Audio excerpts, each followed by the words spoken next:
Hi, Ms. McCray. We're so glad to have you here today and are so excited you could be here for the 5th episode of this podcast, Where Are You Now?, where we interview former Piedmont students and show how different alumni have been successful in achieving what they aspired to do and how current students might be able to do similar things. Thank you guys for having me. I'm so excited. This is super dope what you guys are doing. Yeah, we're really excited too. Yes. We'd also like to thank our listeners for tuning in. We really appreciate you for listening. Our theme this year is going to be Take 5, so the interview is going to be kind of loosely structured around 5 question topics. Now, unfortunately, Dania couldn't be here today, so I'll be your co-host, Benjamin Crawford. And I'll be your other co-host, Sam, and today we'll be asking some questions about where you are today and your thoughts on Piedmont. All right, cool. All right. So our first section is introduction. It's only one question. But the question that we always like to ask our guests first is, if you could give us a quick introduction to who you are, what your job is like, where you work, and how long ago did you go to Piedmont? All right, cool. So my name is Lauren McCray. I graduated Piedmont. It had to be 2004. Ooh, yeah, it had to be 2004. So my class was the first class in the new Piedmont. So we were over at Old Hawthorne for 6th and 7th grade. Then the middle of 8th grade, we got to come over here. So yeah, currently right now I work at Central Piedmont Community College. I'm down at Central Campus, right down the street from you guys. I work in emergency management. I also work in construction in my leisure time. Awesome. So our second section is about leadership, like the Leadership Club. And so in the past few hours, we know you've spoken to Mr. Reddick's leadership class about, insight on being a leader and how being a leader is important in our world. So like, what did you talk about in the leadership class? So today I spoke about one of my quotes that I like to live by. And the quote states, he who fails to plan, plans to fail. So just talking about the importance of making sure that we're setting goals that are measurable, looking back on our goals, making sure that we're saying positive affirmations to ourselves every day, just really keeping ourselves up and making ourselves believe that we can do anything that we want to do, because you guys really can achieve whatever it is that you want to achieve. Yeah, I'm in Mr. Reddick's home base, and every single morning, like after the morning announcements, we have a positive affirmation. Okay. And different people lead it each time. So that's super dope. Yeah. It's definitely a good thing. Yeah. So our second question in this section is, why do you think you were chosen to come in and talk about leadership? I think I was chosen to come in and talk about leadership. Mr. Reddick was one of my favorite teachers. I wasn't a class clown or anything, but I was cool with everybody. So I was able to kind of connect people that might have not connected, from band, from sports, to everybody. So I think that was one of the things. Me personally, I'm a people person, and I've never found it difficult to talk to strangers. So I think that's also a reason why he asked me to come in. Well, then it was a good decision to be a guest on the podcast. I know, right? Now, what leadership values did Piedmont specifically help you learn about? So with Piedmont, I learned about diversity. I had friends of every color, every background.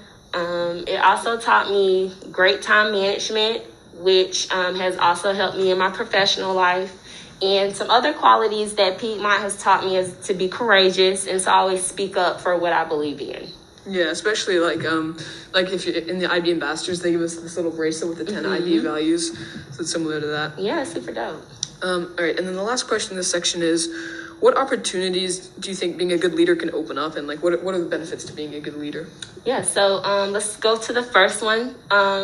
So being a great leader can open up so many doors for you. There's so many times that, going out for a job, I might have been rejected, or, I might not have gotten the job that I wanted, but at that same time, I might have taken another position, grown in that position, and then I might reapply for that job that I didn't get before, and they see that, number one, I've increased my leadership skills.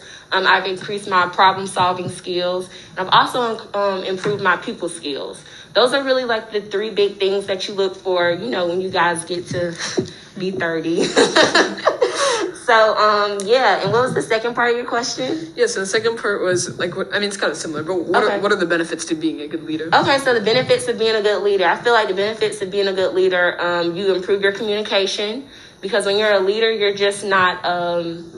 you're not specific to one group. You have to touch multiple people. So like I said, it improves your communication. Being a good leader, it also helps you help others. You know, sometimes as a leader, it's not about self. It's about, you know, how you help others. Like, are you telling your friends, you know, are you encouraging them? Are you wanting them to do the best that they can? To me, that's a really great leader, somebody who puts others before themselves. All right. So our third section is about your time at community college. What events and values in your life has led you down the career path that you're on right now? All right, so I graduated from North Carolina A&T State University in Greensboro. I graduated undergrad, and I also got my master's from A&T, and that really set me up to want to be able to help others. So I work in a safety background. So with safety, you know, I'm involved with all levels of people. So from the students to the higher ups to like the president of the college, like I'm always interacting with everybody. And I think that that's something that I've always liked to do. Like I said, I've never met a stranger before. So that's one of the great things that I love about my job. I love that, number one, I get to problem solve. I love that I get to, you know, meet new people. And I also get to help people, you know. So sometimes it's not an ideal job. My hours might be a little kooky. You know, I have to work when I have to work, but I really do enjoy what I do. So our next question is, do you have any interesting or funny work stories from your time working at Central Piedmont? Well, I just started at Central Piedmont in September, but I will tell you, before I started this job in September, I was working in construction. I was working with a large Hispanic base, so there were some times that there might have been some language barriers, but I think the biggest thing out of that was it helped me as a person. It helped me to kind of pick up clues as to what people might be saying that I don't understand. There's been some times that a couple things have been lost in translation, you know, but really being a female in an all-male dominated field like that, it really made me step up. It made me step out of my comfort zone as a girly girl, you know, and kind of be respected amongst the men. So there was times that I got dirty. It was times, you know, I had to pick up a shovel or I had to pick up a sledgehammer, and I didn't have no problem doing it because you always want people to feel like you have no problem stepping in when you're in a leadership position. Mm-hmm. That's inspirational. Yeah. Yes.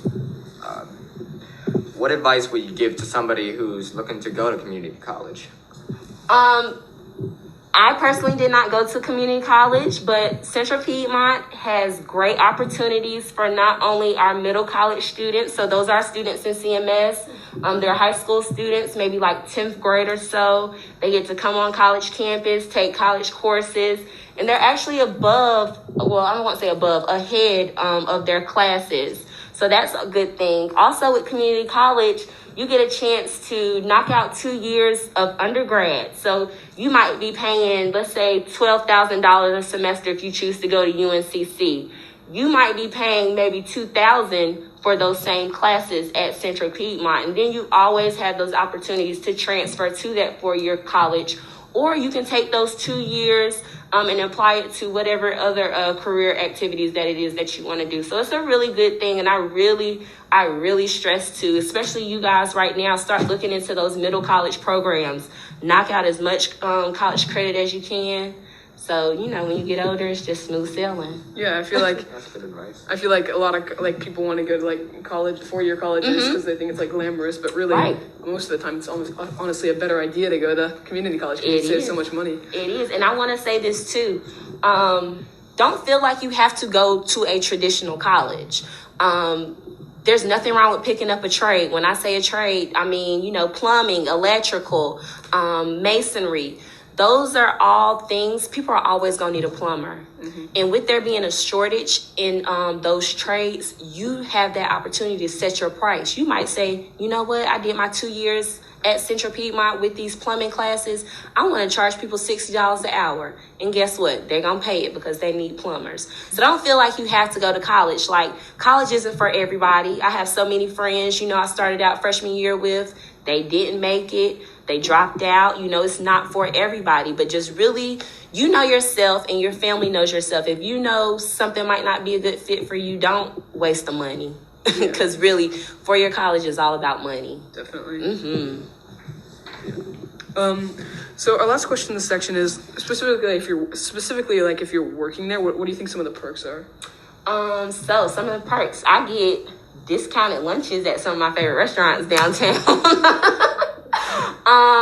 I get to meet students like you guys. That's one of my biggest things. I love to be an inspiration any way I can. Like I had Mr. Reddick. Mr. Reddick was always a big inspiration to me. He was hard on us, but he was very inspirational, you know. Another perk I would say, like I said, I get to meet and interact with different people all the time. Like I love being here with you guys today. I think what you guys are doing is awesome. I want you guys to keep it up. I see that you guys love what you're doing. So anytime I get to see somebody love what they're doing, I feel some satisfaction from that. Yeah, definitely. All right, and now for our last section. The first question is, what position was your mother in CMS? My mom was chairman of the school board for a while. She's taught at multiple schools in CMS. She was president of the Teachers Association, so she was a little busybody. So do you think she inspired you, and like how? Yeah, my mom definitely was an inspiration to me. My mom always taught me to work hard. My mom always was, of course, on me about school because she's a teacher, right? So, funny story. I was at Collinswood in kindergarten, and my mom taught there. I wasn't bad. I just was very talkative. Got to my mom, she was like, I'm sick of coming down here getting you out of trouble. That's it. You got to go. So I went to another school. So she just always, taught me to stay motivated. Not to worry about what other people have to say. I would say, I know back when, I was you guys' age, that was something that, I always had to go against was, what people thought about me. Especially, I feel bad for you guys. Well, I wouldn't say I feel bad, but you guys have a lot of pressure with social media, feeling like you have to have this certain image or live this certain lifestyle. All of that stuff is surface. It is so surface. Just make sure you know that you're happy at the end of the day. It doesn't matter what anybody thinks. And that was another thing that my mom really taught me. And I would also say to be courageous. So it might have been a lot of times that I might have been afraid to speak out on certain things. And she just always, motivated me to speak out, be myself, and do me. It was, I'll be honest with you guys. I almost flunked out my freshman year of college. I was up there partying, I was at the beach every day, living life. I got that phone call. If you come home, it's no UNCC, it's no Johnson C. Smith. You'll be working while all your friends are graduating, and then you'll have to pay your way through college. So that was really like an eye-opener for me. So it was tough love, but even now, if I need her, she's a call away. She always has my back. And then we actually do have one more section. Okay. It's just specifically about Piedmont. So is there anything you wish you did differently at Piedmont? Let's see. What do I wish I could do differently at Piedmont?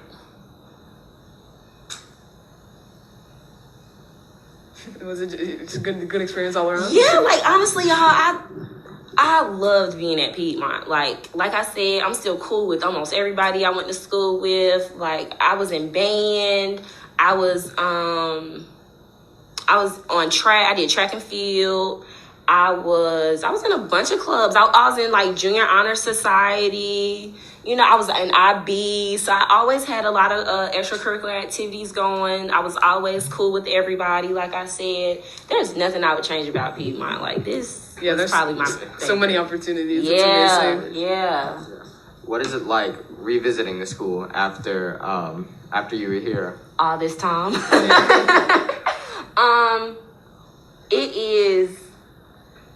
It's a lot. So when I first walked in the door today, I remembered me actually being in Piedmont. I was going through, what teenagers go through, the changes. There was some times that I didn't feel the best about myself. I would go back and tell myself, that I was doing a great job. I can do whatever it is that I wanted to, and to really just stay focused. Like I said, I wouldn't change anything about Piedmont. The only thing that I say, my biggest gripe was sometimes I felt like I maybe dumbed myself down to hang around certain people. Mm-hmm. You get what I'm saying? Yeah. That's really the only thing that I can say. And in the end, that hurt me because, you know, some things that I might have had opportunities for, I didn't do them because I felt like, you know, it might not be cool, or all the rest of my friends weren't doing it. So I didn't want to, you know, go on that field trip, or I didn't want to be in that club or that activity. So that's the only thing I'd probably change. Mm-hmm. All right, and our last question, do you have any advice for current Piedmont students, and what's that advice? My current advice to Piedmont students, make sure you say your affirmations to yourself every day. You know, establish your self-worth. You guys are priceless. Your minds are priceless. You can do anything that you want to do. You can be anybody that you want to be. And never let anybody change who you are. You know, so many times we feel like we have to mold ourselves to fit into these boxes or to fit into these groups. You were created and you were designed to be who you are this day. You are perfect. There is nothing you need to change about you. You should only be worried about being better. Mm-hmm. That's good advice. Yeah. All right. So we really appreciate you coming today and answering our questions. It was really interesting getting to know you and hearing about some important aspects of your life. Thank you to our listeners for tuning in. And don't forget to tune in for our 6th episode coming soon.